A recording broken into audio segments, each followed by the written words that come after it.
Hi there, my name's Bruce Rain from Brankus Creations, and in this video I'll be reviewing the Kaiweets KTI-W01 thermal camera.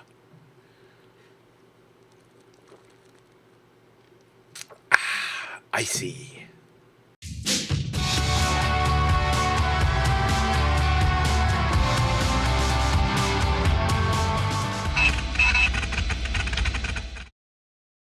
Alright, let's take a look inside. And it's all beautifully presented. I assume we've got some instruction manuals in here. Oh, we've got a nice little colour instruction manual there. It's nice. And this is the thermal camera. And that is a really nice looking case that comes in. Nice solid case. And let's have a look inside there. And there is the thermal camera. And as usual, I am going to do the old, yeah, I always love that.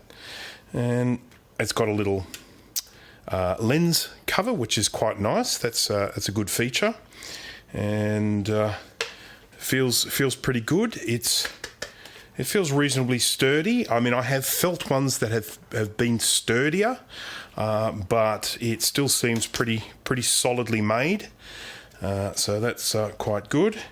And then what else do we have here? We've got this is the power cable. So that's there's a little USB charger there. And then there's our USB cable for connecting it up. Okay, so now we've got to give it a try. Let's take a quick tour of the KTI-W01. The red plastic is quite rigid and the black plastic is a bit more rubbery. I feel like some of the other thermal cameras I've tried have felt more durable. This doesn't feel like it's about to fall apart or anything, but it feels a little light. I do like the use of the red colour though. Other thermal cameras are often all black. If you're walking around outside your house at night holding a black trigger grip thermal camera, you might end up getting a visit from the police if you're not careful. I've used these self-contained trigger grip thermal cameras as well as cameras that attach to your smartphone, and they both have a place. These self-contained units are tough, easy to use and convenient. There's a 3.7 volt 3500 mAh 18650 battery in the handle, which is advertised to give between 6 to 8 hours of use. We'll test that claim in a moment. I do like the fact that this battery is easy to access and replace when it's reached the end of its life.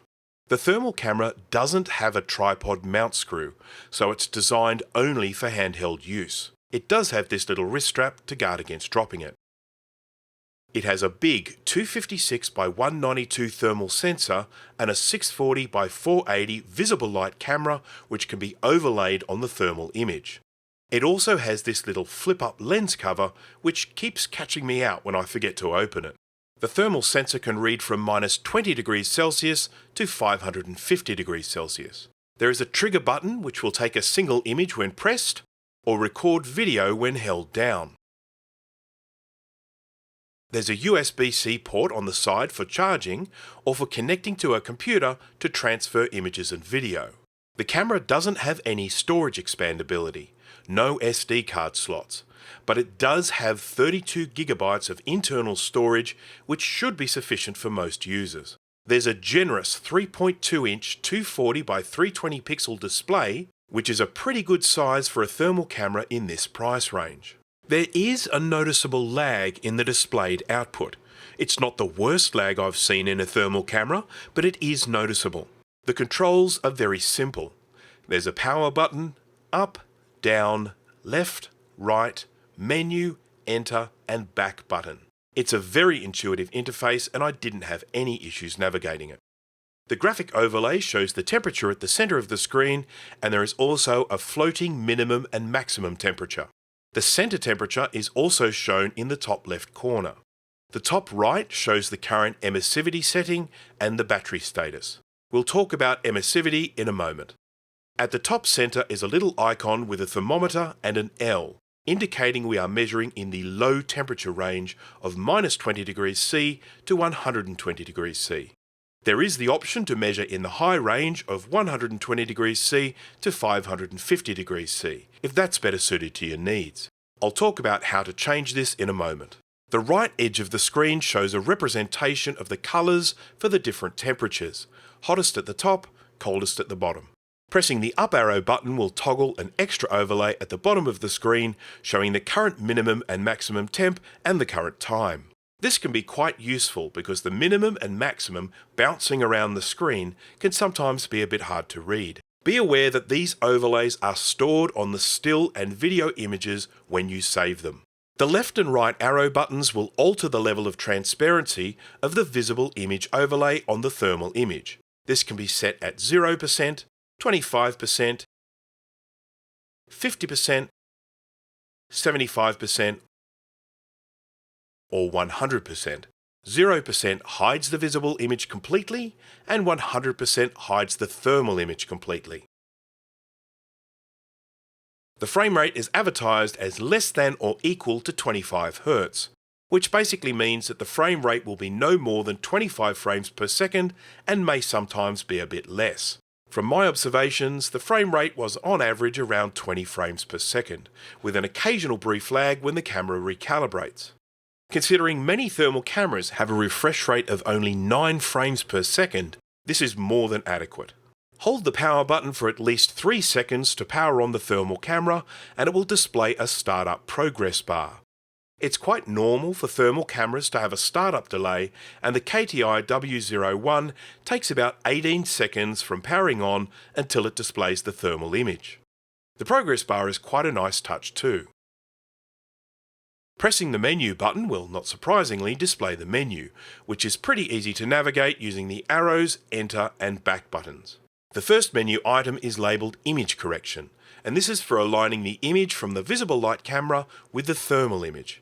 If you're planning to use the visible light camera overlay, you may need to fix the alignment depending on whether you're pointing at objects close up or far away. Use the arrow keys to adjust the overlay position. The second menu option is Photos, which is for viewing or deleting the photos stored on the camera. The next option is for viewing or deleting the videos. The next option of Color Palette gives you a choice of 3 colour and 2 monochrome colour palettes for representing the different temperatures. The next option of Emissivity compensates for objects that might give an inaccurate temperature reading because they aren't just radiating heat, they might be reflecting heat as well. You can set the emissivity setting numerically with the custom option or choose from one of the presets of matte, semi-matte, semi-glossy and glossy. The manual contains a table with emissivity settings for a range of surfaces. The last menu option is Settings, which has a range of choices like setting the auto power off, display brightness, language, measurement units, toggling the temperature range between low and high, the time format, setting the time, toggling whether the floating minimum and maximum temp are displayed, and checking the current firmware version. I charged the KTI-W01 to 100% and then ran it constantly until the battery ran out. In my tests it lasted a little over 5 hours, which is a pretty decent amount of time between charges, but falls a little short of the advertised 6 to 8 hours. When you connect the thermal camera to a computer, it will appear as a USB drive. You'll find a directory for the still images and videos inside. The images are stored as JPEG and the videos are stored as MP4. There's also a Windows application called IR Image Tools.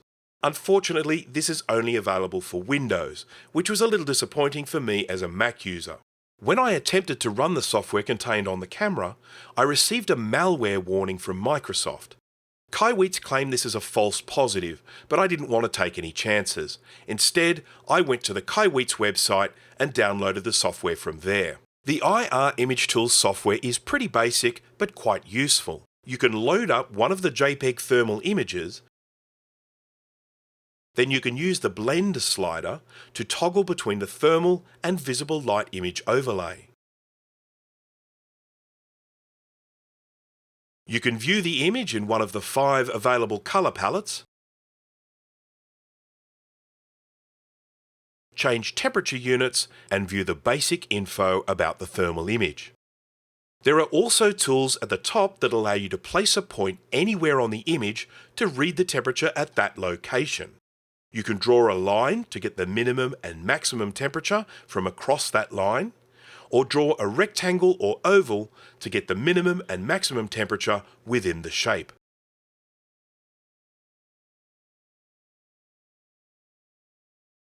So on the whole, the KTI-W01 thermal camera is a good unit. It has a lovely big 3.2-inch screen and high-resolution 256 by 192 thermal sensor, which enables you to get a good, clear view of what you're observing. The frame rate is good, but not the full 25 Hz advertised. The measurement range is excellent, the controls are easy to use, and the visible image overlay is an excellent feature. Other items worthy of mention are the replaceable battery, the lens cover, and the lovely padded storage case. What I don't like is the lack of tripod mounting screw, lack of storage expandability, the lag in the displayed output, and the light plastic and weight feel of the unit almost makes it feel a bit like a kid's toy. Though none of these issues is a particularly major grievance.